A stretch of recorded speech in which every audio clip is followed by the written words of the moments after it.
Buenas tardes a todos, es un gusto. Mi nombre es Luis Felipe Antonio Matías Barahona, director de asesoría y formación multidisciplinaria de Forma Honore. Estamos acá pues para la webinar de delitos menos graves que habíamos compartido anteriormente con ustedes. Siempre les recuerdo el correo electrónico de nosotros, es asesoría y formación multidisciplinaria, multidisciplinaria@gmail.com, y esperamos pues que de alguna forma ustedes puedan obtener nuevos conocimientos con cada uno de los webinars que se está realizando con nosotros.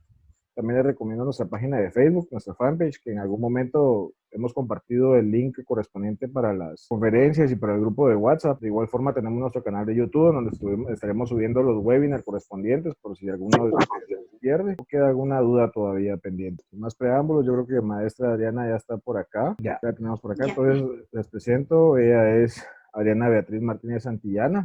Fue jueza en el Juzgado de Paz de Mazatenango y el Juzgado Primero de Paz de Mazatenango, Xochitepeques. Actualmente es jueza de paz de turno del Juzgado de Antigua Guatemala, Zacatepeques. Y pues sin más preámbulos le cedo la palabra, maestra. Si gusta, yo le voy a compartir la pantalla para acá. Muchísimas gracias, licenciado Martínez. Muchísimas gracias también a Asesoría y Formación Multidisciplinaria MC por la invitación para poder compartir con cada uno de ustedes el día de hoy. Pues nuevamente estoy acá compartiendo el tema en relación a delitos menos graves. Si tienen algún problema con el audio, por favor me lo hacen saber, porque acá en Antigua Guatemala está lloviendo bastante, entonces a veces tengo un poquito de problemas de conexión. Pero me gustaría que si alguien tiene algún problema, no escuchan o algo, nos lo hicieran saber para que yo pudiera reconectarme o poder ver cómo soluciono esta circunstancia. Pues buenas tardes también a cada una de las personas que ha aceptado la invitación para escuchar el tema del día de hoy, que es bastante interesante y que es necesario que tanto los profesionales del derecho como los futuros profesionales puedan comprender el significado y la aplicación de delitos menos graves. Pues sin más preámbulos voy a dar inicio con el tema, pues haciéndoles mención que delitos menos graves son todos los delitos cuya pena máxima de prisión sea 5 años. ¿Ya?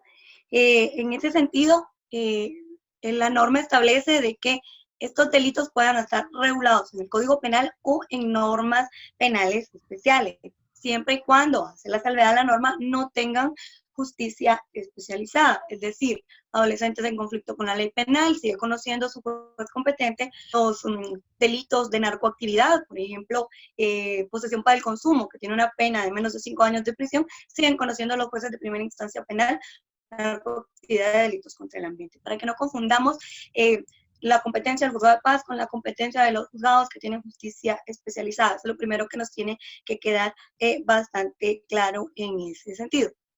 Pues bueno, continuando, les podría expresar de que el origen de la creación de delitos menos graves son las debilidades del sistema de justicia penal, lo establece así el primer considerando el decreto 7/2011, pero ante todo es por la alta carga de trabajo que tenían los juzgados de primera instancia penal, que hacía de que no se estuvieran resolviendo las situaciones jurídicas de las personas detenidas en el tiempo constitucional, y aún así era un tiempo bastante largo, a veces 1 o 2 semanas, lo que tenían que esperar las personas para resolver situación jurídica. Entonces, ¿qué buscó el Estado de Guatemala a través del organismo legislativo? Crear esas medidas, esas formas para poder solucionar esta problemática que estaba teniendo el Estado de Guatemala. Pues bueno, el único detalle es que buscaba que fuera de aplicación inmediata y que tuviera bajo costo, aprovechando los recursos que ya tenía actualmente el sistema de justicia. Como verán más adelante, eso sí provocó un poquito de inconveniente conforme la implementación. Bueno, la implementación de delitos menos graves se dio en forma progresiva, primero en algunos juzgados de la ciudad de Guatemala, y luego pues se ha ido las cabeceras departamentales. En teoría, todos los juzgados de paz a nivel república van a tener que conocer en relación a delitos menos graves, pero esto sí tendrá que ser a bastante largo plazo, porque sí significa un gasto bastante significativo para el Estado el poder tener todos los implementos para poder conocer en cuanto a delitos menos graves. Les podría decir, además, que tiene ventajas y desventajas en la aplicación de delitos menos graves. Les menciono nada más acá algunas solamente para que pues tengan una idea. entre las ventajas, es como decían a los juzgados de primera instancia, como les decía a un inicio. Los procesos no inician con regla general con aprehensión o detención provisional. Otra es de que las partes procesales puedan resolver sus controversias en menor tiempo, que era lo que les decía. Muchas veces las personas querían arreglar sus situaciones jurídicas, querían solventar con la persona agraviada, pero tenían que esperar esta semana o 2 semanas a que le señalaran sus audiencias en el juzgado de primera instancia y tomar algún tipo de acción. Por eso de que estas son las ventajas que yo consideré que son las que más funcionan o las más importantes en delitos menos graves. Las desventajas, pues bueno, ha aumentado el trabajo de juzgados de paz, especialmente los juzgados de cabecera, que de por sí ya manejan una alta carga de trabajo, regularmente son juzgados con competencia mixta, entonces si para estos jueces ha sido mayor el trabajo y muchos de esos jueces es un único juzgado el que hay, entonces es bastante cargado. Pues bueno, otra que también es bastante importante es que existe confusión entre el procedimiento especial para delitos menos graves y el proceso penal, el común, el general. Sí es cierto que se complementan, pero no son igual, y muchas personas confunden esa tramitación. Entonces sí nos ha dado un poquito de problemas en cuanto ya a la aplicación a caso concreto.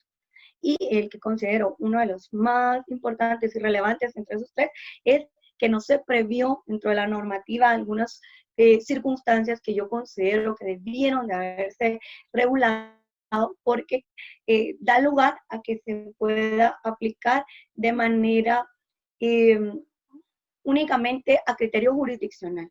Entonces, algunos jueces la aplican de una forma, otros jueces la aplican de otra. Entonces, no hay uniformidad en ese sentido, porque no hay una norma específica que regule que se debe realizar de determinada manera o que existe prohibición de realizarla de determinada manera.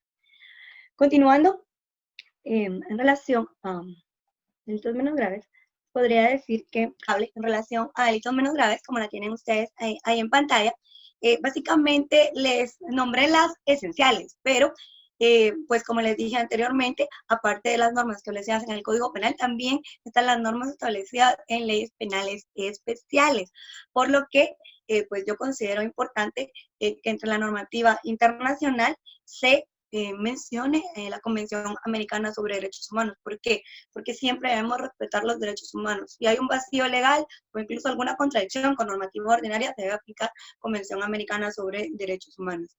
Y entre la nacional, pues como podemos ver, Constitución Política de la República de Guatemala, nuestra norma suprema, Código Penal, Código Procesal Penal, la ley del organismo judicial, ley del Instituto de la Defensa Pública Penal y la ley orgánica del Ministerio Público. Estas son las que yo considero esenciales, más no las únicas, como les indicaba anteriormente.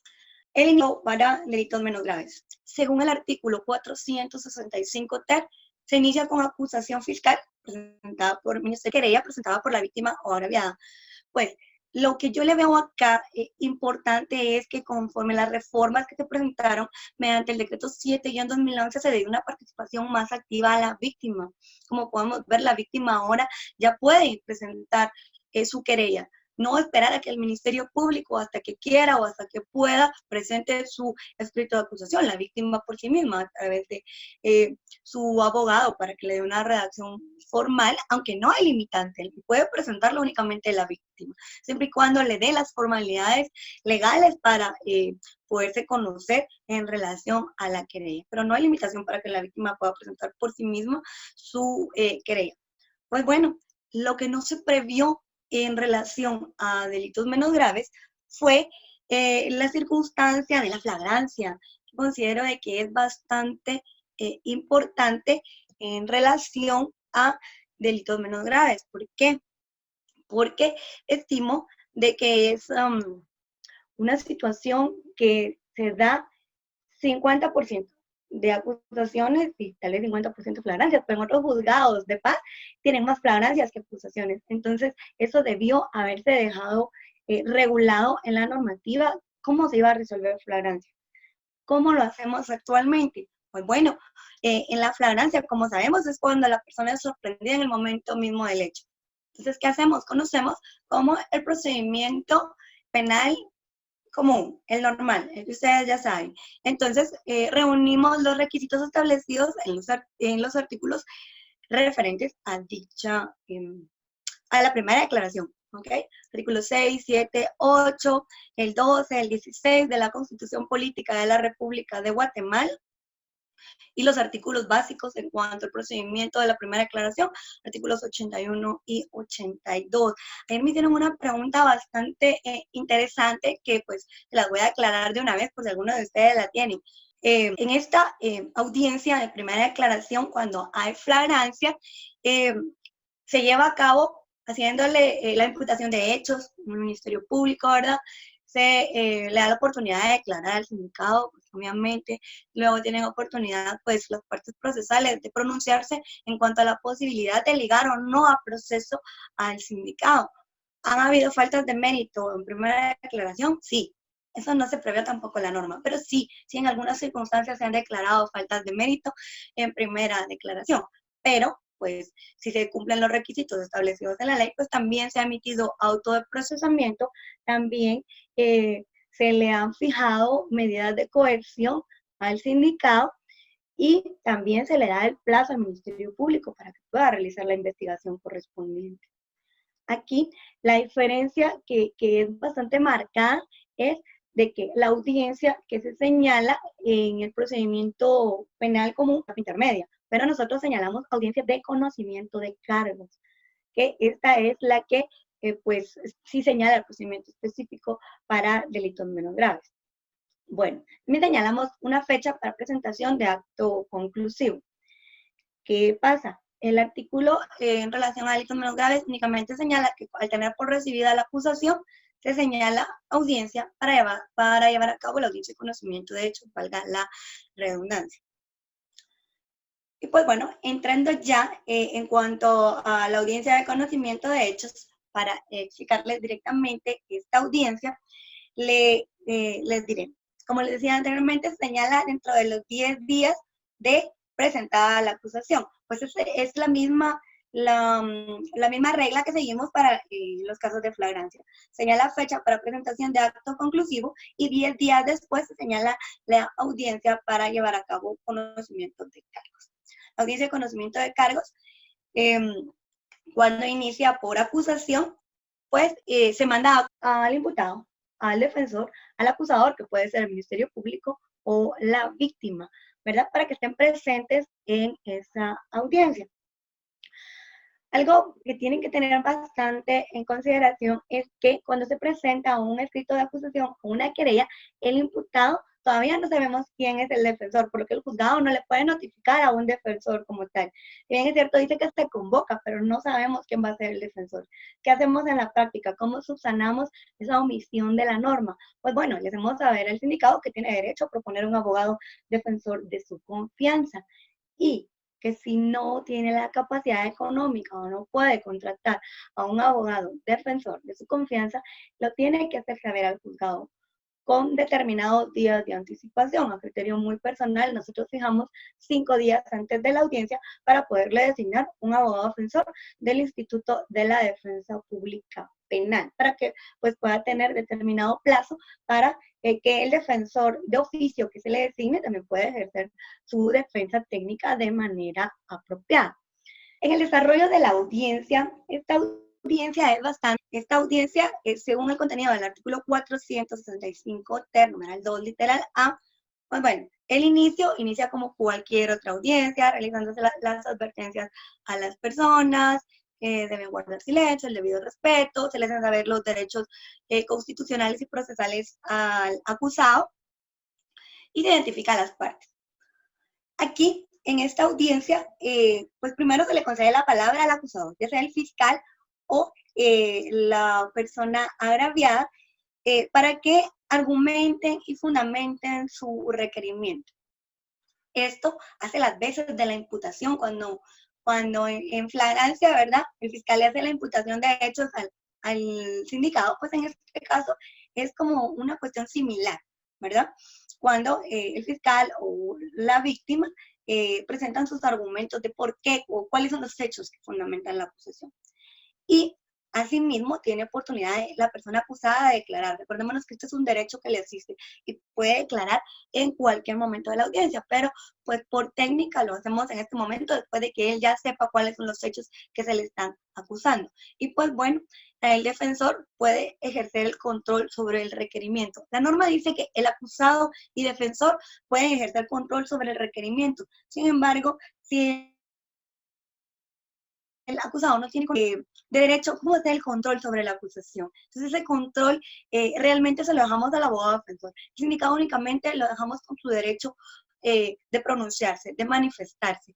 Es en ese sentido de que sí le variamos un poco al sentido de la norma, pero para resguardar los derechos del detenido. Finalizada la intervención de las partes procesales, el juez debe emitir una resolución. Esta resolución únicamente va encaminada, según el artículo 465 ter, numeral 2, literal B del Código Procesal Penal, a abrir el juicio penal o a desestimar la causa. Son las únicas dos formas en las que el juez puede resolver según el contenido de este artículo. Pues me voy a circunscribir en este momento únicamente a la desestimación de la causa. Más adelante voy a retomar en cuanto a abrir a juicio penal. Pues bueno, el artículo 465 ter establece de que se puede desestimar la causa por no proceder, por no constituir delito o por no tener la probabilidad de participación del imputado. Son las tres circunstancias que el artículo prevé. Sin embargo, pues la Corte de Constitucionalidad ha sentado un precedente en el expediente 4726-2018 en sentencia de fecha 26 de septiembre del año 2019. Ahí establece cuáles son los aspectos que se deben analizar para emitir esta resolución. Bueno, en primer lugar, se debe determinar si el hecho que motivó la denuncia es constitutivo de delito, con respaldo de los elementos de investigación que se han presentado por las partes en esta audiencia. Como segundo punto, se establece que no existan circunstancias eximentes de responsabilidad penal, que no existan obstáculos que puedan interferir con la persecución penal, para determinar si concurren los presupuestos que regula la ley para habilitar lo establecido en el artículo 310 del Código Procesal Penal. Recordemos que el artículo 310 del Código Procesal Penal regula la desestimación pues, para el proceso penal común. Y como último punto, establecer la probabilidad de participación del imputado.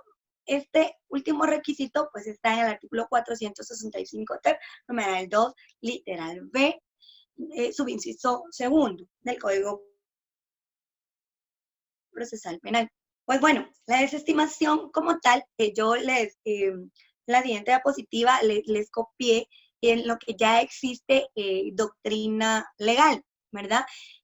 Para que ustedes pues puedan tomar nota, están los números de expediente en los cuales pues ya la Corte de Constitucionalidad ha establecido que cuando procede la desestimación, dice que procede cuando sea manifiesto que el hecho que motiva el proceso no es punible, ¿verdad? Y demás circunstancias que establece ahí la Corte de Constitucionalidad, por lo que los jueces no podemos dejar de aplicar esta doctrina legal que ya ha sentado Corte de Constitucionalidad. Algo bien importante y en lo cual ha habido bastante nivel de error en cuanto a las partes procesales ha sido en cómo impugnar cuando el juez decide desestimar la causa. Regularmente interponen recurso de reposición. Sin embargo, ya la Corte de Constitucionalidad ha indicado de que el medio idóneo para impugnar esa desestimación es la oposición a la desestimación conforme al artículo 310 del Código Procesal Penal. Sin embargo, aquí hay una pequeña variante. Ya no se convoca a una nueva audiencia como lo establece el artículo 310 del Código Procesal Penal. Como ya están todas las partes ahí, ya están enteradas de qué se resolvió, ya están enteradas del proceso, pues bueno, a continuación se lleva a cabo esa oposición a la desestimación. Entonces ya se conoce nuevamente, es un reexamen de la decisión que ha tomado el juez, de la intervención a las partes, y pues ya luego pues emite su resolución en relación a la oposición de la desestimación. ¿Cuáles son los efectos de la desestimación si ninguna de las partes se opone? Pues bueno, se ordena el archivo del expediente y mientras no se modifique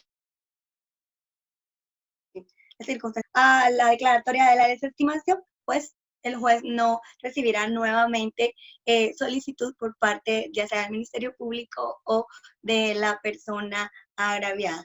Acuérdense que pueden presentar nuevamente requerimiento porque la desestimación no es definitiva. O sea, ordena el archivo, sí, pero no le pone un fin definitivo al proceso. Puede reactivarse. Hacen una investigación como corresponde, subsanan los errores que habían cometido y ahora sí ya puedan fundamentar una acusación para poderse ordenar abrir a juicio, pues el Ministerio Público puede presentar nuevamente acusación por el mismo hecho. No produce efectos de cosa juzgada, para que les quede bien en claro esas circunstancias. Además, he querido mencionarles el recurso de reposición como tal. Bueno, el recurso de reposición, si bien es cierto, como ustedes lo pueden establecer en el artículo 403 del Código Procesal Penal, únicamente se ha referido a las audiencias que se llevan a cabo dentro del debate, el juicio oral. A eso se hace referencia. Sin embargo, ya la Corte de Constitucionalidad ha sentado doctrina legal en el sentido de que también es admisible interponer recursos de reposición en audiencias orales. Se los he colocado en la diapositiva, les remarqué con negrilla, eso no está dentro del expediente original, pero yo se lo remarqué para que ustedes puedan tener en cuenta de que sí puede interponerse el recurso de reposición, dice, es factible más no imperativo, utilizar este medio de impugnación contra decisiones adoptadas en cualquier audiencia que se lleve a cabo en juicio oral, para que sea dentro de su conocimiento, a excepción de la oposición a la desestimación, conforme se los indicaba anteriormente. Pues bueno, previo a retomar en la apertura de juicio, les quiero comentar algunas de las incidencias que se llevan a cabo en las audiencias de conocimiento de cargos. Es bastante importante que ustedes comprendan de que delitos menos graves, tomando en consideración de que la pena no supera los 5 años de prisión, le es aplicable las medidas desjudicializadoras. Quiero comentar en relación a eso y algunas incidencias que yo estimo bastante importantes para su conocimiento. Bueno, voy a iniciar con la reprogramación de audiencias. Es bastante común de que alguna de las partes procesales le solicite al juez la reprogramación de la audiencia de conocimiento de cargos. Regularmente cuando el procedimiento inicia con acusación. ¿Por qué? Porque en diversas ocasiones las personas desean conciliar o desean tener alguna forma, algún tiempo para poder reunir el dinero o para poder reparar de alguna forma el daño causado, ¿verdad? Entonces le piden al juez la reprogramación de la audiencia y tenemos que ver también que no sea una forma dilatoria de que las partes desean únicamente retardar el proceso. Es por eso de cuando el juez se le solicita reprogramación de la audiencia, debe analizar cuál es el fundamento para la reprogramación de la audiencia. Si lo considera suficiente, pues podría acceder.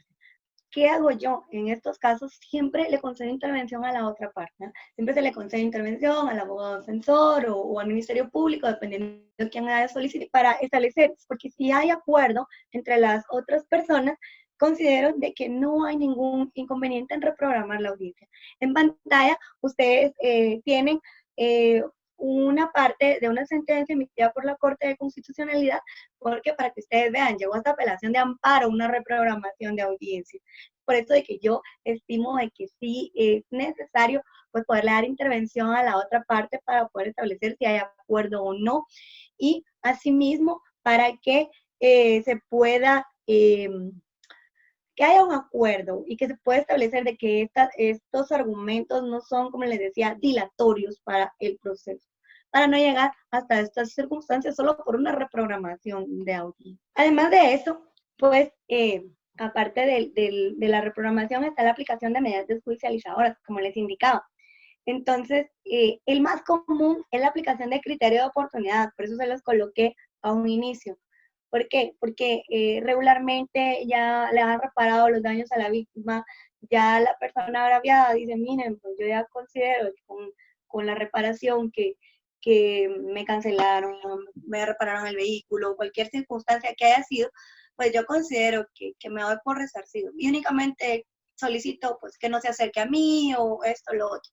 Entonces, como les decía, criterios de oportunidad es la medida judicializadora más utilizada en delitos menos graves.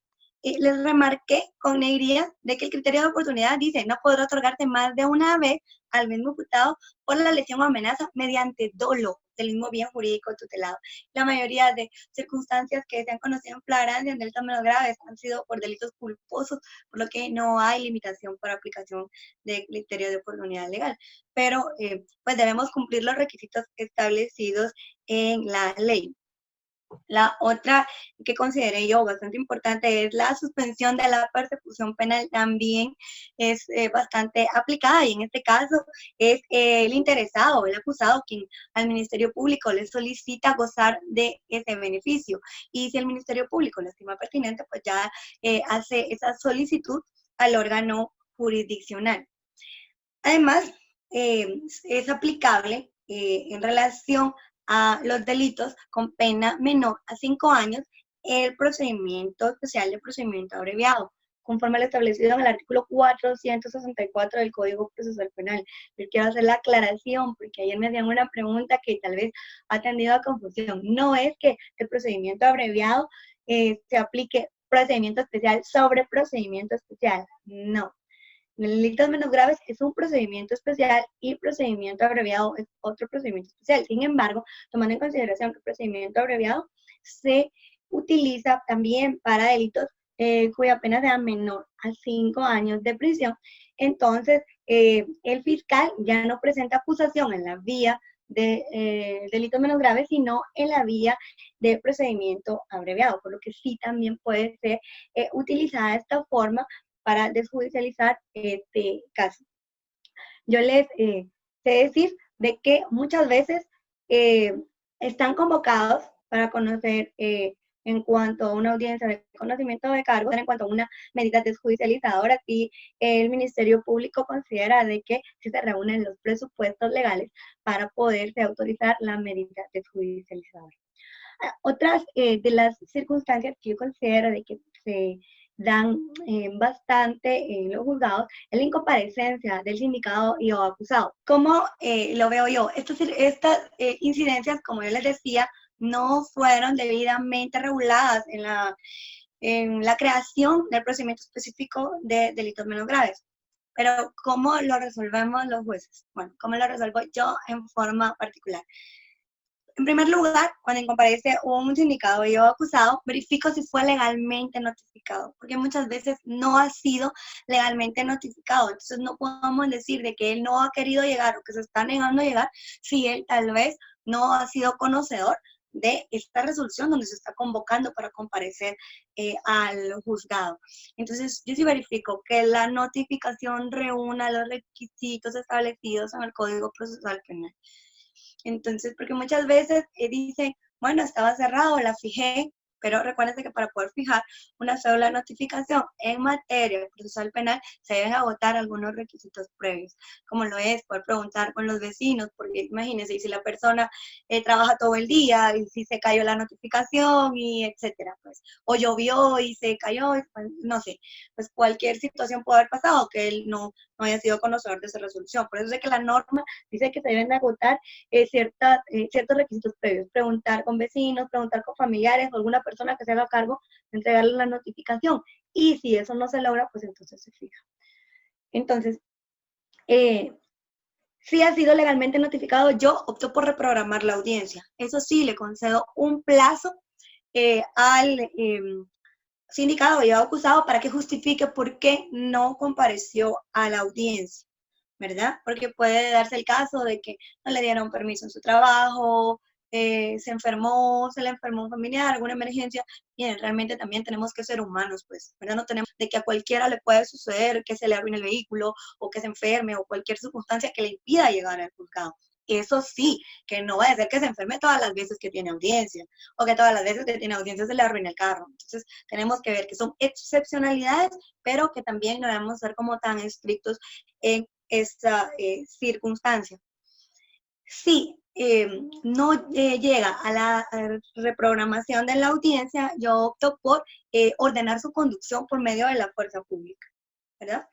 Facultad que me concede el artículo 255 del Código Procesal Penal, pues señala una nueva audiencia, ya le digo Policía Nacional Civil, localícenlo en la dirección proporcionada por el acusador y me lo tienen que traer para que comparezca a la audiencia. Si aún así no se puede localizar y el acusador insiste, mire, él sí está ahí, lo únicamente es que no sale, lo niegan, o cualquier otra circunstancia debidamente fundamentada, entonces ahí ya se puede decretar la rebeldía, conforme lo establecido en el artículo 79 del Código Procesal Penal. Entonces, esta norma establece de que puede declarar rebelde a una persona que sin grave impedimento, entonces lo estamos citando para aquella audiencia, ya agotamos los medios anteriores, entonces ya procede a decretar la rebeldía. Ordenamos el arraigo para que no se nos vaya a ir del país, ¿verdad? Y entonces ahí sí ya emitimos una orden de detención preventiva, así lo establece la norma, ¿verdad? Orden de detención preventiva. No lo vayamos a confundir.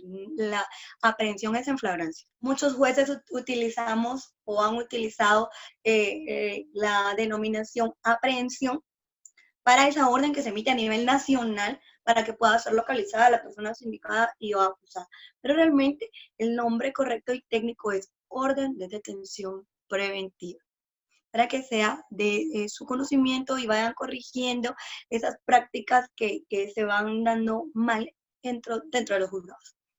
Pues bueno, ahora sí, retomando, cuando se decide abrir a juicio. Como ustedes vieron anteriormente, el artículo 465 ter establece que el juez puede ordenar abrir a juicio. ¿Cuál es el único requisito que le pide la norma que se debe cumplir? Establecer los hechos concretos de la imputación.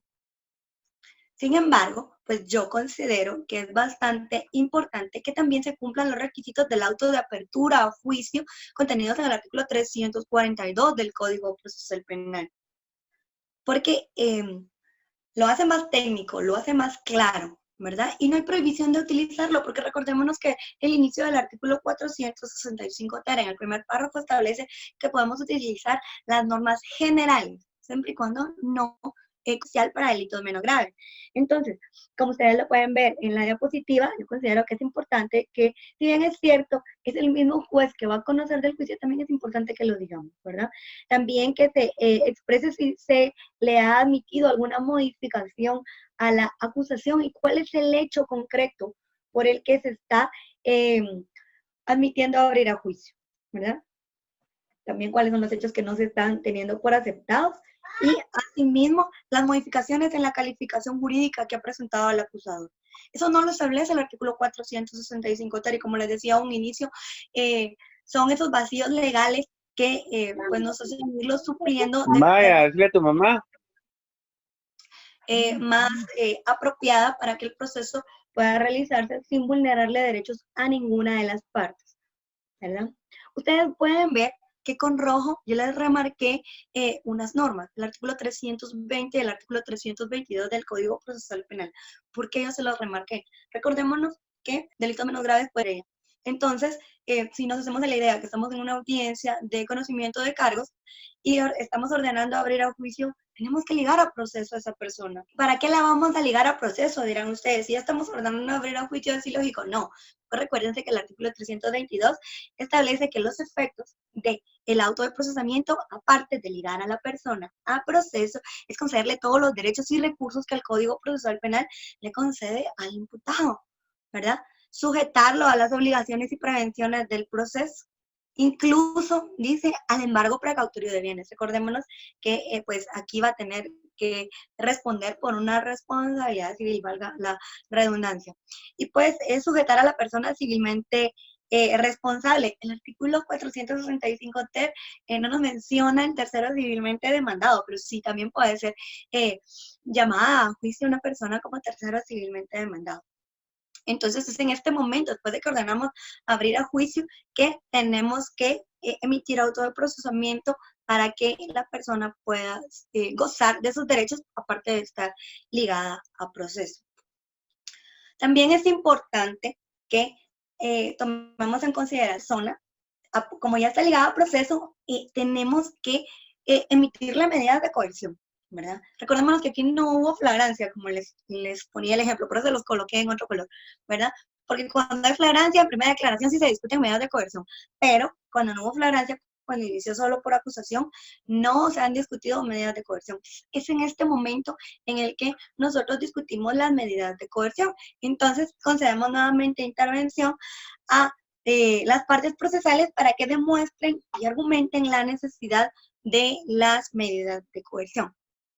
Pues bueno, ¿qué les diré? Las medidas de coerción, pues ya las sabemos, ¿verdad? Prisión preventiva o podemos decretarle medidas sustitutivas de esa prisión. El artículo 261 del Código Procesal Penal establece que la prisión preventiva es excepcionalidad, ¿verdad? No podemos decir de que vamos a enviar a alguien en un procedimiento especial para delitos menos graves a prisión preventiva si no tenemos los suficientes motivos para ello. ¿Cuáles son esos motivos? Los peligros procesales, ¿verdad? Peligro de obstaculización de la averiguación de la verdad y peligro de fuga.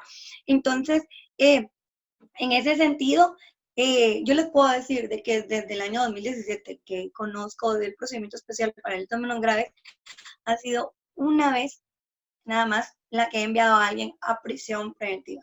Era una persona extranjera, venía de paso por el país, no podíamos dejarlo ir, ¿verdad?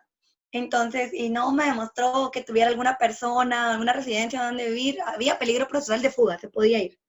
Era centroamericano, fácilmente podía pasar por las fronteras, se podía ir. Entonces, tenemos que tener eso bien en claro. Delitos menos graves, la prisión preventiva es excepcional. Lo establece el Código Procesal Penal, artículo 261. Y también lo han establecido los acuerdos en donde se ha ido ampliando la competencia de los jueces de paz. Es como remarcarle a los jueces de que no tenemos que utilizar la prisión preventiva de manera exagerada. Lo establece el acuerdo 7-2011 y el acuerdo 40-2017. Entonces, tenemos una amplia gama de medidas sustitutivas en el artículo 264 del Código Procesal Penal y las podemos utilizar fácilmente para poder asegurar pues, esa presencia del sindicado al proceso. Continuando, vamos a hablar de otra incidencia bastante importante que es el ofrecimiento de pruebas. Como ustedes podrán saber, en el procedimiento penal común, el ofrecimiento de pruebas se realiza en una audiencia distinta a la audiencia de etapa intermedia. Sin embargo, en el procedimiento de delitos menos graves, el ofrecimiento de pruebas se realiza en la misma audiencia. Sin embargo, en diversas ocasiones, si no es que la mayoría les podría decir, las partes procesales no van preparadas para ofrecer cuáles son los medios de prueba que ellos solicitan de que se diligencien en el debate. Regularmente la parte acusadora pide que se señale una nueva audiencia para conocer en relación a esta audiencia. Como ustedes pueden saber, en la práctica procesal, en la audiencia de ofrecimiento de prueba, en el procedimiento penal común, se intercambian los listados de prueba. Sin embargo, pues les podría decir que en las audiencias de delitos menos graves no van preparados para ello. Entonces, ¿qué pasa? Improvisan, leen de la acusación o querella cuáles son sus medios de prueba, y entonces no van preparados para ello. Bueno, la defensa tiene una ventaja, como ustedes pueden ver, se los remarqué. La defensa no está obligada a ofrecer su prueba en esta audiencia, pero la parte acusadora sí, ¿verdad? La parte acusadora tiene que ir preparada. La defensa, como se los coloqué abajo, puede ofrecer su prueba si así lo solicita en esta audiencia. Que tienen que haberlo dicho en esta audiencia, que van a ejercer su derecho de ofrecer la prueba en el plazo de por lo menos 5 días antes del juicio. Entonces, si ellos se pronuncian en ese sentido, entonces el juez se lo autoriza y pueden ofrecer pruebas en la otra audiencia. Recuérdense de que el sindicado, el acusado y pues la defensa no están obligados a probar, pero si desean hacerlo, pues tienen esa oportunidad procesal para realizar ese ofrecimiento de la prueba. Habiéndose ofrecido la prueba, pues procedemos a emitir la resolución correspondiente. Y pues de eso les voy a indicar unas cuestiones relevantes en la siguiente diapositiva. El juez, habiéndole concedido intervención a las partes para que ofrezcan su prueba, si admite o rechaza la prueba que ha sido ofrecida.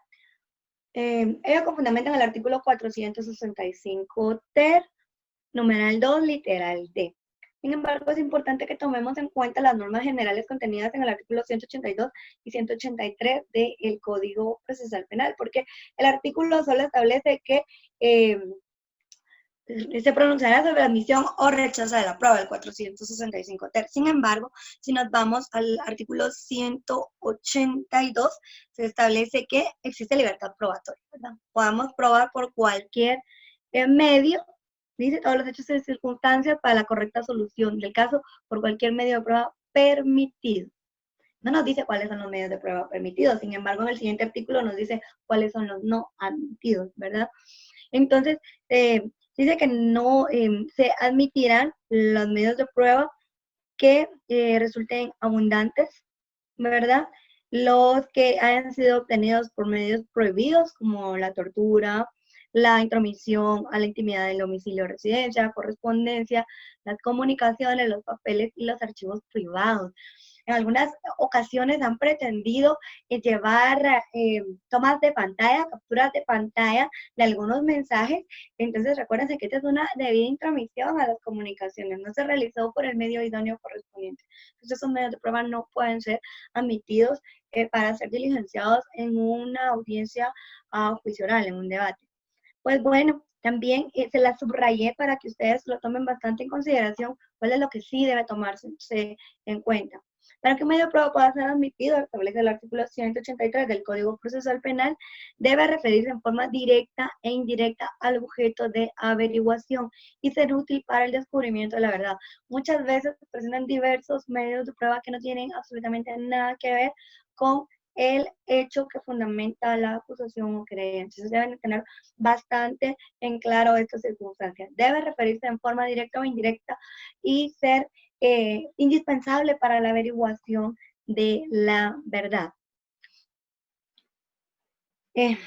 Pues bueno, les había dicho anteriormente de que la defensa no está obligada a ofrecer pruebas, pero en la audiencia de ofrecimiento de pruebas, el Ministerio Público ofrece sus pruebas y la defensa puede ejercer ese contradictorio de esa prueba que está ofreciendo el Ministerio Público. Pero, ¿en qué momento, pues, se va a ejercer el contradictorio de la prueba que pueda ofrecer la defensa? Pues, esto no está regulado expresamente en el artículo 465 ter. ¿Cómo lo hemos solucionado a los jueces? Pues dependiendo la agenda del juzgado.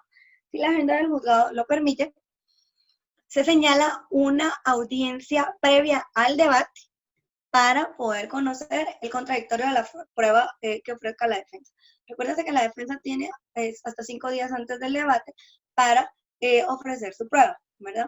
Entonces, vamos a señalar una audiencia 2 días antes del debate, 3 días antes del debate, para que pueda la parte acusadora ejercer el contradictorio de esa prueba. Los juzgados de paz que no tenemos pues ese espacio en nuestras agendas, lo que hacemos es la segunda opción que les coloqué en las diapositivas, como una cuestión previa antes de declarar abierto el debate. Bueno, el debate se identifica las partes, las advertencias preliminares, y antes de que se declare por abierto el debate, al ver que ya consta el ofrecimiento de la prueba realizada por la defensa, pues entonces como cuestión previa empezamos a discutir sobre la admisión o no de esos medios de prueba. Se le da la oportunidad a la defensa para que pueda fundamentar la necesidad del diligenciamiento de esos medios de prueba. Se le da la oportunidad a la parte acusadora para que pueda presentar los argumentos que estime pertinentes en relación a esa prueba, y ahí se emite una resolución de admisión o rechazo de la prueba, como les indiqué anteriormente, con las mismas reglas. Habiéndose resuelto esa circunstancia, pues ya se procede a declarar abierto el debate. En la siguiente diapositiva, pues ya podrán ver ustedes cuál es la estructura de la audiencia de debate en delitos menos graves. Ustedes lo pueden ver, es similar a la audiencia de debate de un tribunal de sentencia penal. Sin embargo, yo les coloqué con otro color algunas circunstancias que yo consideré relevantes que no están reguladas dentro del procedimiento especial de delitos menos graves. Aparte de estas, pues les indicaré que en la literal C, la prueba no está en el mismo orden establecida para la recepción de la prueba en el procedimiento que se lleva a cabo ante el tribunal de sentencia. Como ustedes podrán ver, inicia con el examen directo y contraexamen de testigos y posteriormente peritos, ¿verdad? Incorporando a través de ellos la prueba documental y material. Sin embargo, yo no le considero que eso sea ningún inconveniente porque recordémonos que los jueces podemos variar incluso la recepción del orden de la prueba conforme sea mejor para las circunstancias del proceso, por lo que únicamente se los hago ver para que esté dentro de sus conocimientos. No nos afecta en nada escuchar primero a los testigos y luego a los peritos o al revés. Sin embargo, de lo que sí les quiero remarcar es que posterior a los alegatos finales, que hacen las veces de las conclusiones que emitan las partes, he considerado pertinente en mis audiencias de debate darle el derecho de réplica al Ministerio Público y al defensor para que pues puedan presentar los argumentos que estimen pertinentes. Miren, eso nos ayuda bastante para poder emitir resoluciones conforme a derecho. Pues las declaraciones de las partes muchas veces nos sirven para aclarar muchas circunstancias de las cuales se han desarrollado dentro del debate. Otra circunstancia que también considero de especial trascendencia es la declaración final de la víctima y del acusado. Es como, yo lo veo como una parte de la tutela judicial efectiva, ¿verdad? Porque recordémonos que en la audiencia, si bien es cierto, ya la víctima tiene más participación, son los abogados quienes tienen participación. Y en muchas circunstancias también al acusado, el defensor le dice, mire, no, usted no declara, en ningún momento yo voy a hablar por usted. Entonces, regularmente las audiencias de debate se llevan a cabo con los profesionales, más no con la víctima y el acusado. Por lo que en este momento procesal, yo estimo pertinente que las personas puedan pronunciar, ¿no? Miren, regularmente las víctimas ahí como que se desahogan. Yo les decía en la sesión anterior, es como una parte para que ellos pues, saquen sus sentimientos y que vean que el juez les escuchó su postura como víctima. Entonces, muchas veces eso es lo que quiere la víctima, de que el juez les escuche, de cuál fue su sentimiento, qué fue lo que le provocó el hecho que ha sido acusado, independientemente de cómo se resuelva. Por lo que yo sí considero importante que se pueda escuchar tanto a la víctima como el acusado como un derecho a la tutela judicial efectiva. Pues bueno, finalizada esa intervención, se cierra el debate y pues yo considero importante de que el juez debe tomarse un tiempo para poder analizar sus ideas y para poder indicar cuáles son los fundamentos para emitir la sentencia. A estas alturas del debate ya el juez sabe cómo va a resolver, ¿verdad? Porque ya recibió las pruebas. Ya le presentaron las pruebas pertinentes, ya sabe cuál es el hecho, a estas alturas el juez ya debe saber qué va a resolver. Pero yo considero importante como dar un pequeño espacio para que el juez pueda ordenar sus ideas y poder pues ya decir cuáles son los fundamentos para emitir su sentencia y indicar únicamente estos fundamentos y la parte resolutiva de la sentencia, ¿verdad? La literal E del artículo 465 ter, el numeral 3 establece que es el pronunciamiento relatado de la sentencia. No vamos a dictar la audiencia a forma oral, únicamente como les decía, el por qué se resuelve de esta manera y básicamente, por decirlo de esta manera para que lo comprendan, el por tanto de la sentencia, ¿verdad? ¿Cuáles son los requisitos de la sentencia en delitos menos graves? Los mismos requisitos de una sentencia penal emitida por un tribunal de sentencia penal, ¿verdad? Los requisitos son los mismos, artículos 389 y 390 del Código Procesal Penal.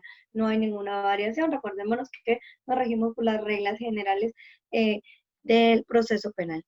Sin embargo, a continuación, en la siguiente diapositiva, ustedes podrán ver cuáles son los medios que actualmente se utilizan para impugnar esta sentencia. Y en eso sí me quiero detener un poco porque sí, no ha habido hasta este momento un pronunciamiento directo una unificación de criterios por parte de las salas de apelaciones, porque algunos magistrados de salas de apelaciones consideran de que la sentencia de delitos menos graves es impugnable conforme a lo establecido en el artículo 466 del Código Procesal Penal, el recurso de apelación, comúnmente o coloquialmente llamada apelación genérica, pero recordémonos que el recurso se llama recurso de apelación.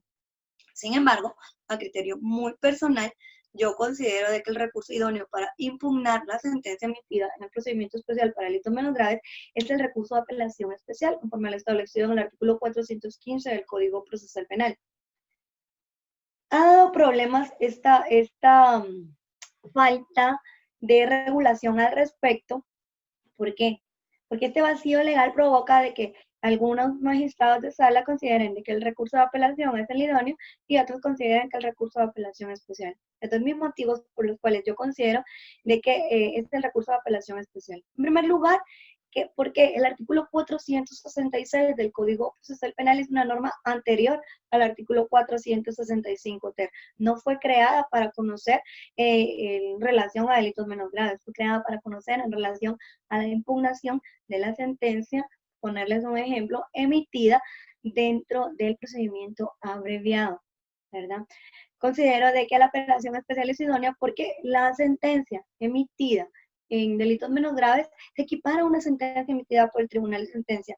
Por eso yo les coloqué cuál era la estructura de un debate de delitos menos graves. Ustedes pueden ver, es similar al debate que se lleva a cabo en un tribunal de sentencia, por lo que considero que es idóneo que se aplique el recurso de apelación especial. Sin embargo, ¿cuál es mi recomendación? Al haber un vacío legal, ¿verdad? Lo importante es de que mejor, previo a interponer cualquiera de los dos recursos, mejor se tome la tarea de investigar cuál es la postura de la sala de apelaciones, porque si en su caso la sala de apelaciones es el criterio de aplicar recurso de apelación y el litigante que comparte el criterio mío de que es recurso de apelación especial, interpone su recurso dentro del día 4 o 5, recordémonos que para interponer apelación especial son 10 días y para interponer recurso de apelación son solo 3. Entonces se lo podrían rechazar por extemporáneo. Entonces, pues mientras no se subsane ese vacío legal, se seguirá dando este tipo de inconvenientes. ¿Se podrá solucionar con las formas de impugnación respectivas? Sí, pero recordémonos que es un retraso en la solución de este caso y recordémonos que en algunos casos hay personas guardando prisión preventiva. Entonces, lo ideal, pues yo les recomendaría pues averiguar cuál es la postura de sala de apelaciones. También derivado de la aplicación del artículo 466 del Código Procesal Penal, en la siguiente diapositiva yo les relato lo relativo a reparación digna. Reparación digna, a mi criterio, sí debe discutirse en el procedimiento de delitos menos graves, conforme lo establecido en el artículo 124 del Código Procesal Penal. Debe señalarse la audiencia dentro del tercer día, siempre y cuando sea una sentencia de carácter condenatorio, obviamente, ¿verdad? Porque recordémonos que hay una víctima, ¿verdad?, que pretende ser restaurada en esos derechos que le han sido vulnerados. Entonces, pues, a criterio personal sí debe llevarse a cabo esta audiencia de reparación digna.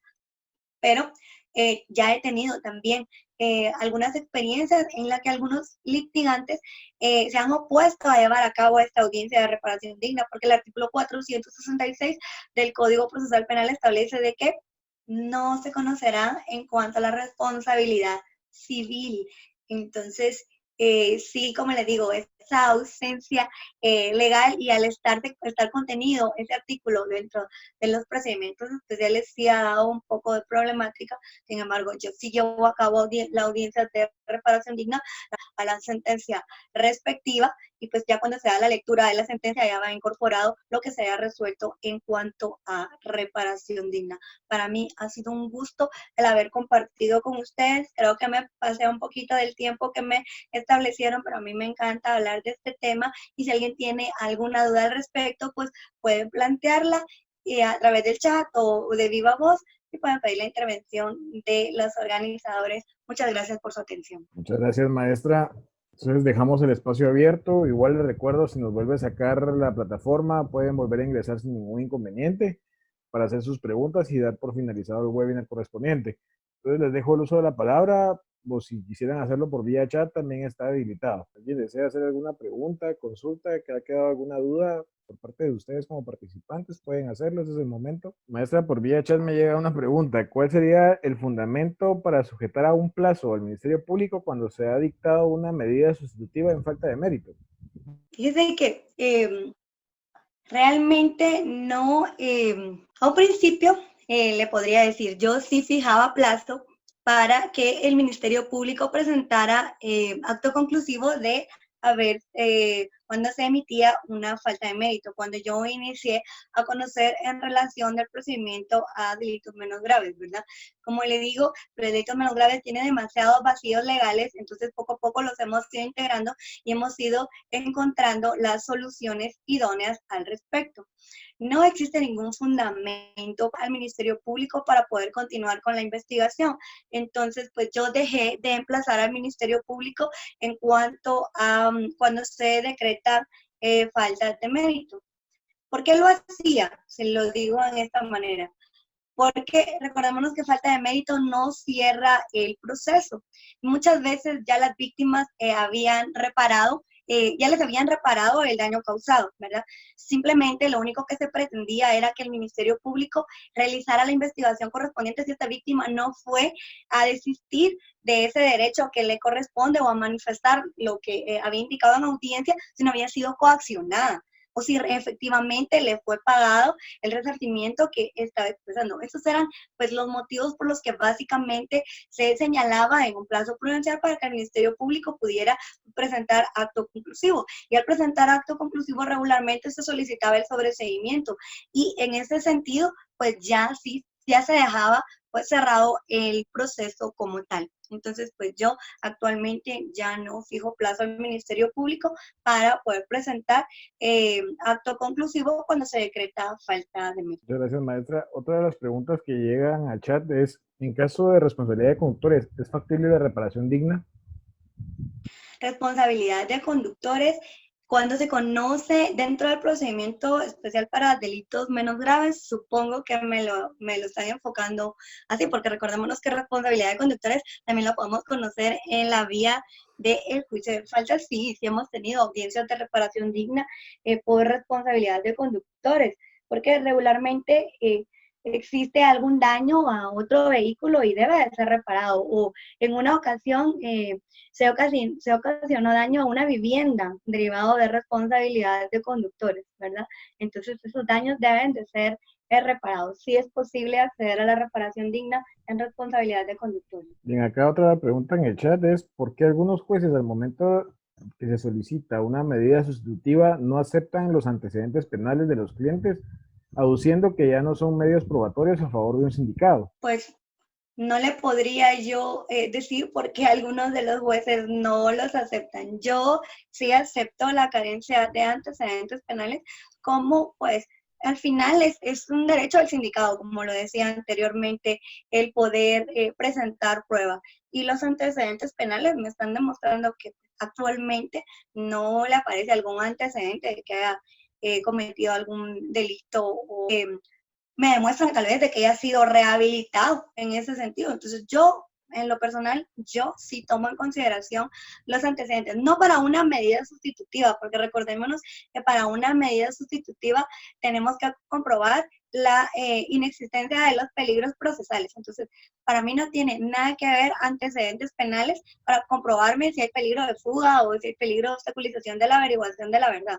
Para mí, pues, antecedentes penales me podría servir ya para la emisión de una sentencia correspondiente, no para medidas sustitutivas. Pero si las presento, sí se las recibo, pero regularmente, pues, es de cuestión de que acrediten el arraigo o cuestiones. Gracias, maestra. Otra de las preguntas es, cuando se propone medios de prueba por parte de la defensa dentro del plazo establecido, ¿se señala una audiencia oral o puede ser también realizada por forma escrita?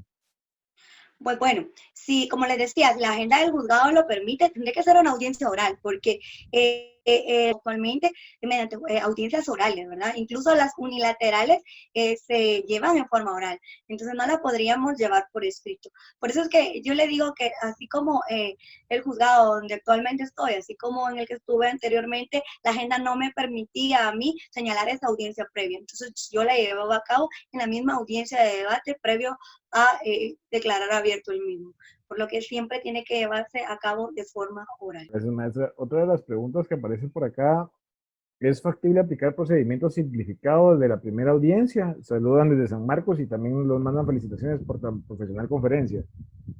Muchas gracias. No le escuché la pregunta. Tuve problemas con la red. ¿Me la pudiera repetir? Perdón, si es factible aplicar procedimientos simplificados desde la primera audiencia. Desde primera audiencia, con procedimiento simplificado como de la misma forma en la que les expliqué procedimiento abreviado. Yo considero que no, porque considero de que procedimiento simplificado nos vendría a redundar. Ya el procedimiento especial para delitos menos graves ya lo hicieron simplificado, ¿verdad? Y sí nos admite medidas desjudicializadoras. Ya tenemos una forma clara para poderlo iniciar. Procedimiento simplificado, si no mal estoy, es cuando existe intención preventiva. Pero como yo les indiqué, en delitos menos graves no inicia con este tipo de institución procesal. Entonces yo considero que no es factible que el procedimiento simplificado. Muchas gracias, maestra. Acá pues ya solo preguntan acerca de si pueden compartir alguna ejemplificación más específica en cuanto a negación de asistencia económica por la cuestión de delitos menos graves. Pero no sé más o menos como que quisieran saber qué parte en cuanto a negación de asistencia económica, porque yo les podría decir de que en audiencia de conocimiento de cargos, pues muchas veces nos piden la reprogramación de la audiencia porque el acusado nos dice, bueno, me están requiriendo X cantidad de dinero, voy a sacar un crédito, le quiero pagar, ¿verdad? Entonces la señora dice, bueno, yo estoy de acuerdo porque a mí lo que me sirve es que me pague, ¿verdad? No me sirve tanto que lo condene, no que me sirve que me paguen, porque entonces accedemos a reprogramación de audiencia. No sé por dónde pues iría la pregunta, pero pues básicamente lo que más se nos da en negación de asistencia económica es eso. O, bueno, les comparto una experiencia que tuve en negación de asistencia económica, pues para que no les suceda en sus audiencias, pues esta sí llegó a debate y en audiencia de reparación digna, el abogado de la agraviada me pide que como parte de la reparación digna, eh, de la pena que ya se le había fijado, porque esa ya era la audiencia de reparación digna, la conmuta en lugar de ingresar al organismo judicial que se le pagara a la víctima como parte de la deuda en concepto de pensiones alimenticias. Y procesalmente eso no es admisible. Pues recordémonos que la conmuta tiene su finalidad, ¿verdad? Tiene que ingresar al organismo judicial, a fondos privativos. No tenemos una norma que nos diga puede dársela a la víctima o puede dársela al organismo judicial. Entonces, han sido mis experiencias en cuanto a negación de asistencia económica, ¿verdad? Pues en concepto de reparación digna se puede fijar una cantidad, pero no podemos venir y decir que la conmuta se la vamos a dar para que se le paguen a la señora en concepto de reparación digna. Pues no sé qué más quisieran que les ejemplificara en Otra de las cuanto, preguntas es ¿verdad? acá, ¿a través de qué medios probatorios se comprueba que no hay peligros procesales? Pues bueno, como les decía anteriormente, el peligro de fuga o de obstaculización. Pues bueno, estábamos hablando de peligros procesales. Recordémonos que los peligros procesales pues están contenidos en los artículos 262 y 263 del Código Procesal Penal, ¿verdad? Entonces ahí nos establece cuáles son las circunstancias eh, para resolver en relación a peligros procesales, ¿verdad? Pues básicamente en cuanto a peligro de fuga, tomamos en consideración el arraigo en el país, ¿verdad? ¿Qué es lo que presentan regularmente? Un documento en el que se acredite cuál es el lugar de residencia del sindicado y acusado, ¿verdad? Facturas de agua, energía eléctrica, teléfono, los contratos de arrendamiento, me han presentado en algunas ocasiones, ¿verdad? Entonces ahí nos demuestra el arraigo en el país, ¿verdad? Eh, ¿Qué les podría decir? Es lo que básicamente yo tomo en consideración. Y en cuanto a obstaculización de la averiguación de la verdad, miren, esto básicamente documentalmente no solicito yo nada para poderlo acreditar. Únicamente tenemos que tomar en consideración el contenido del artículo 263 del Código Procesal Penal. Tenemos que ver cuál es el caso que estamos conociendo concretamente, ¿verdad? Tenemos que ver, por ejemplo, si es un agente de Policía Nacional Civil, ¿verdad? Que tiene forma de influir, un representante del Ministerio Público. Entonces tenemos que ver, ¿verdad? ¿Qué tanto podría influir en la investigación? Y pues si podemos establecer de que no va a influir de determinada manera, pues le pueden decretar las medidas sustitutivas. Yo les podría decir de que yo, pues como les indiqué, en una sola vez he decretado prisión preventiva porque yo considero, yo sí comparto que delitos menos graves no deben de enviarse a las personas al centro de detención preventiva. Regularmente los casos son de menor impacto, entonces no merecen las personas estar en este lugar para poder llevar a cabo su proceso. Muchas gracias, maestra. Otra de las preguntas que estaban acá anotadas era en cuanto a la aceptación de cargos para solicitar la rebaja de la pena. ¿Cuál es su punto de vista en cuanto a esto? En cuanto a la nueva ley de aceptación de cargos, supongo que me están haciendo mención. Bueno, ya al final ya no la empezamos a aplicar, ya estábamos preparados. No, no es cierto. Bueno, yo considero, a mi punto de vista, todavía no se ha resuelto, pero para mí eso sí es violatorio, porque vamos a estar resolviendo, ¿verdad? Prácticamente sin prueba, ¿verdad? Al igual, yo no comparto un solo expediente de procedimiento abreviado, ¿verdad? Porque pues prácticamente nos quedamos con pura prueba documental, ¿verdad? Y hay casos pues que merecen un poco más de investigación. Pues a mi punto de vista, como pueden ver, la ley de aceptación de cargos dice que tiene que ser antes, ¿verdad? De que se empiece a diligenciar la prueba.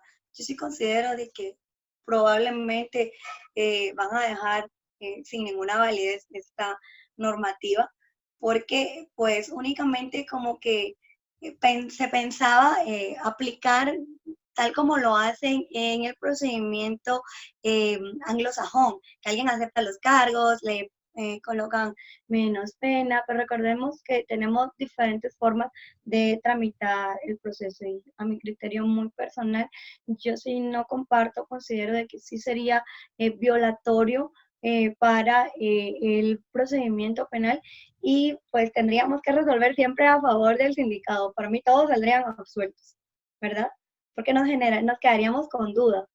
Entonces recordémonos que al existir duda debemos resolver a favor del sindicado y a mi criterio muy personal generaría demasiada impunidad. Es correcto. Gracias, maestra. Otra de las preguntas acá es en cuanto a las cartas de buena conducta de los COCODES. ¿Dónde sirve como un medio probatorio?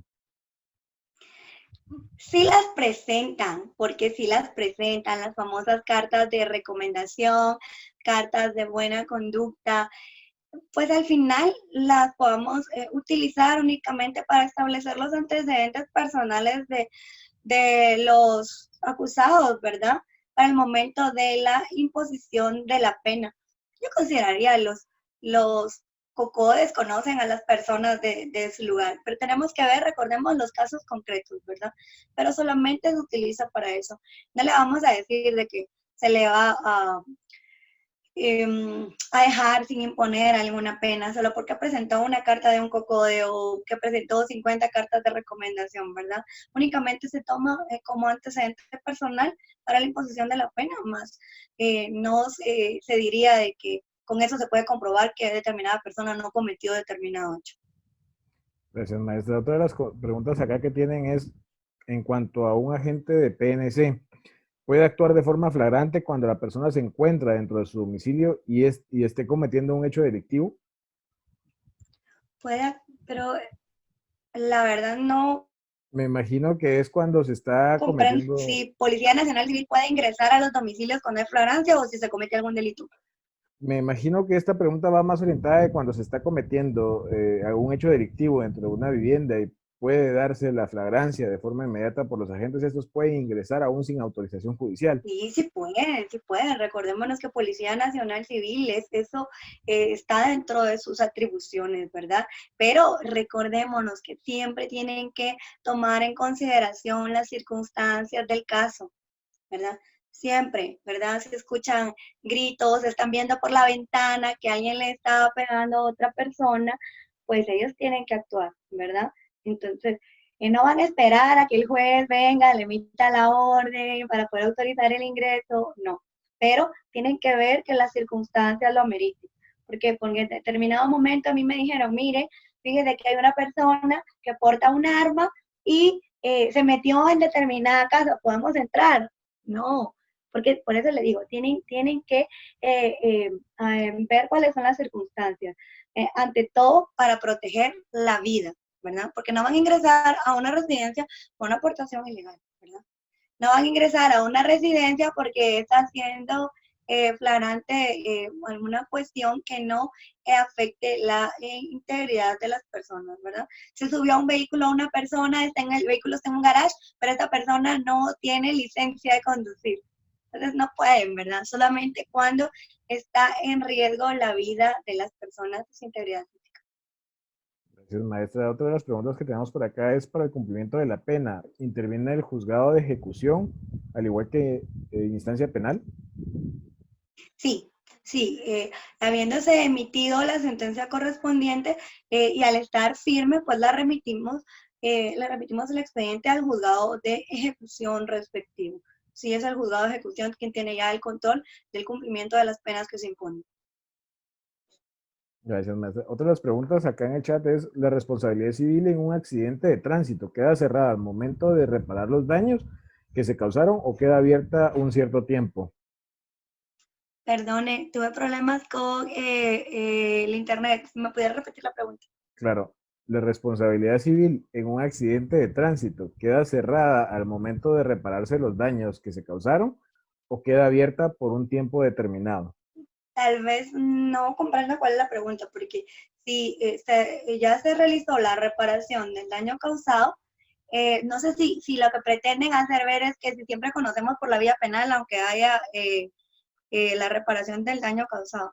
Es posible que eso sea lo que estén pretendiendo preguntar, que si se Bueno, trata de las dos recordémonos vías. que hay delitos de acción pública y delitos de acción pública dependientes de instancia particular, ¿verdad? Entonces, cuando son delitos de acción pública, ¿verdad? Y el Ministerio Público no ha accionado, entonces, al transcurrir el plazo de la prescripción, pues ya no hay ningún actuar por parte de ellos. Y si dependiendo de la instancia particular, mientras no accione el agraviado, pues entonces no se puede conocer. Pero considero yo que cuando ya se han reparado los daños, ya las personas no quieren acudir a los órganos jurisdiccionales para continuar con los procesos. Ha sido la experiencia que he tenido, que la mayoría de personas lo que buscan es la reparación del daño causado. Muchas gracias, maestra. Yo creo que hemos concluido la ronda de preguntas. Veo que ya no hay ninguna pregunta más en el chat. Eh, Agradecemos nuevamente por parte de Asesoría de Formación Multidisciplinaria la participación de todos, la participación suya, maestra, por habernos aceptado este webinar y poder darnos la opción de tener 2 días la presencia suya y esos conocimientos que son tan importantes para todos nosotros como abogados, tanto los que están dentro de una organización del Estado como los que están litigando y para quienes deseen tener un estudio también un poco más profundo en cuanto a su sistema educativo, ¿no? Agradecemos a todos y cada uno de ustedes por nombre. Bendiciones, muchísimas gracias.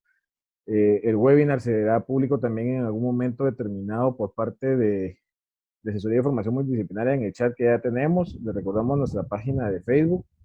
Y bendiciones, feliz fin de semana. Si alguien tiene alguna duda antes de cerrar el webinar, pueden hacerla aún, aprovechando el tiempo. Les agradezco en este momento el tiempo pues que me han permitido compartir con ustedes desde Antigua Guatemala. Muchas gracias. Pues Asesoría y Formación Multidisciplinaria MIC por la invitación para poder compartir por este medio la experiencia que he tenido en relación a delitos menos graves. Pues la verdad es que ha sido una experiencia bastante bonita porque yo he estado desde la implementación de delitos menos graves cuando estuve en Mazatenango, las incidencias que tuvimos, los problemas que hemos tenido en cuanto a aplicación a casos concretos, coordinaciones interinstitucionales. Es por eso de que para mí es un honor haber compartido con ustedes el conocimiento que he adquirido en este tiempo, como dicen algunos de mis doctorados. Lo que les he expuesto, sin embargo, les he contado cuál ha sido mi experiencia, cuáles han sido las formas en las que hemos solucionado los vacíos legales y cuáles han sido las formas que a criterio personal pues respetan los derechos humanos, respetan los derechos de las víctimas y hemos podido cumplir con el debido proceso. Gracias, maestra. Gracias a todos nuevamente. Bendiciones, buen fin de semana. Cuídense mucho. La presentación también será compartida en nuestro chat correspondiente. Y es un gusto haberlos tenido por acá con todos nosotros. Bendiciones. Gracias.